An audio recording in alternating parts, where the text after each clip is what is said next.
All right, everybody. Sean McGinnis with 312 Digital here with Daniel Newman.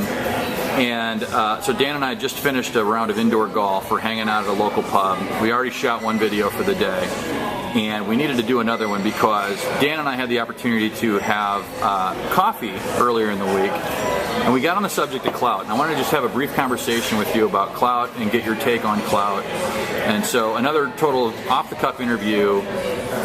Just you and I shooting a breeze over a couple beers. What do you think about Klout, first and foremost? Well, before I even jump in, I just want to say how happy I am that you didn't just tell the world how you beat me like that.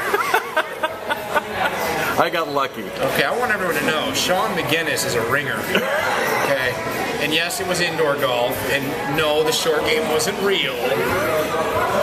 And yes, I drive the ball at least 50 yards further than him on every hole. Indeed. But he beat me. Okay, world, and us guys, just in case you check this out. I got 15 years of experience on the guy for starters, and so that has to count for something. But he has at least 3 more hairs on his head.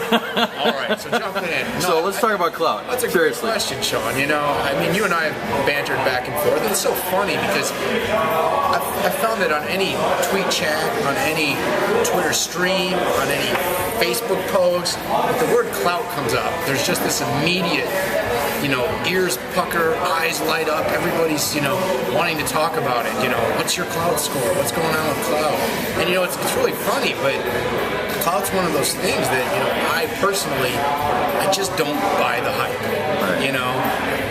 and, it's probably, I wonder my score will go down on his posts, but the reality of it is that I think there's a problem that directly correlates between when people realize that Klout is out there and then the way they behave thereafter.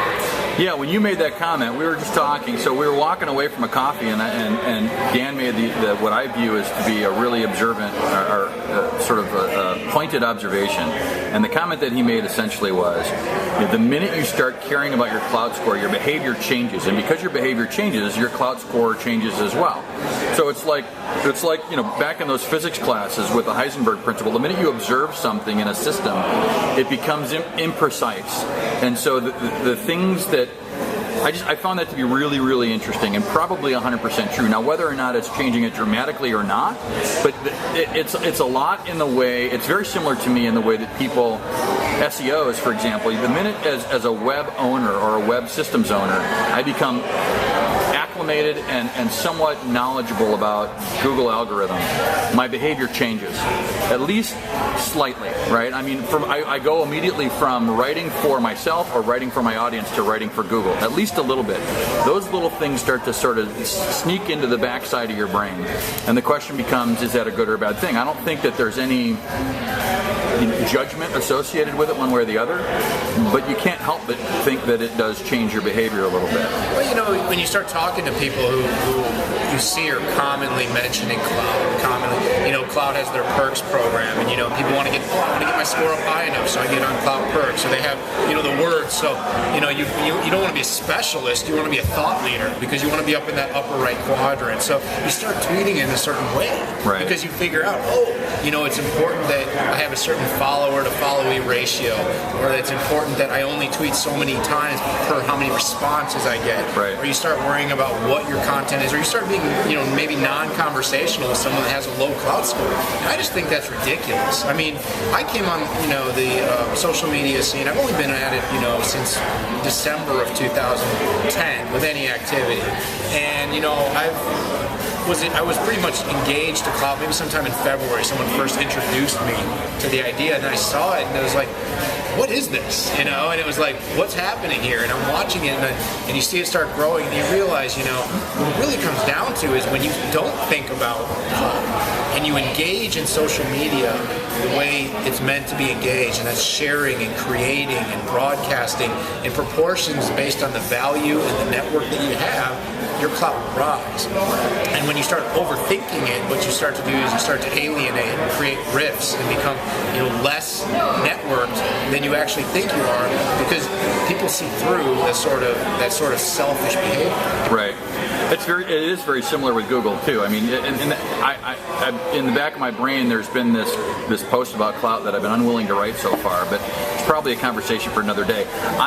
To me, Klout is just another algorithm, and in the same way that Google's an algorithm, it will be gamed to a degree. The huge difference is that the win is not a huge win for gaming Klout the way it is for gaming Google, right?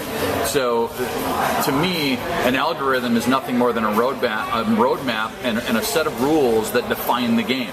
Sure. And the winners of the games are those that can play by those rules in a certain way, so that they're benefiting from that and from their activity. And the difference is the pot of gold at the end of the rainbow isn't as big.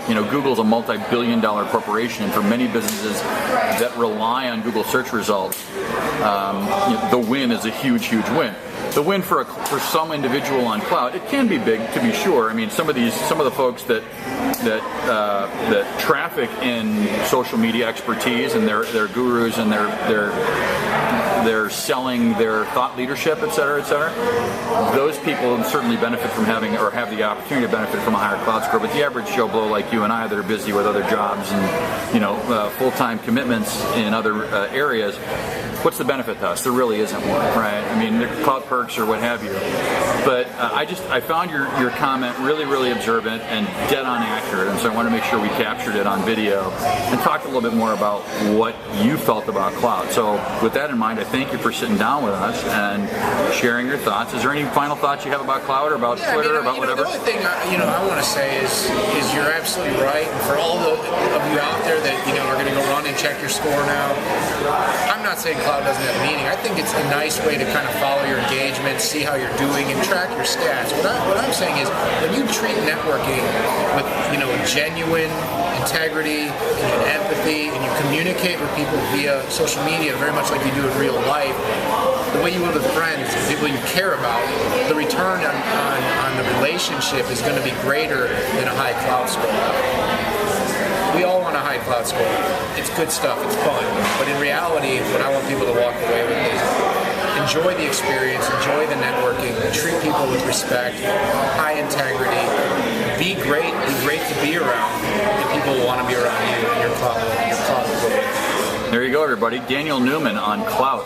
Thanks for stopping by 312 Digital. Thanks Daniel. All right.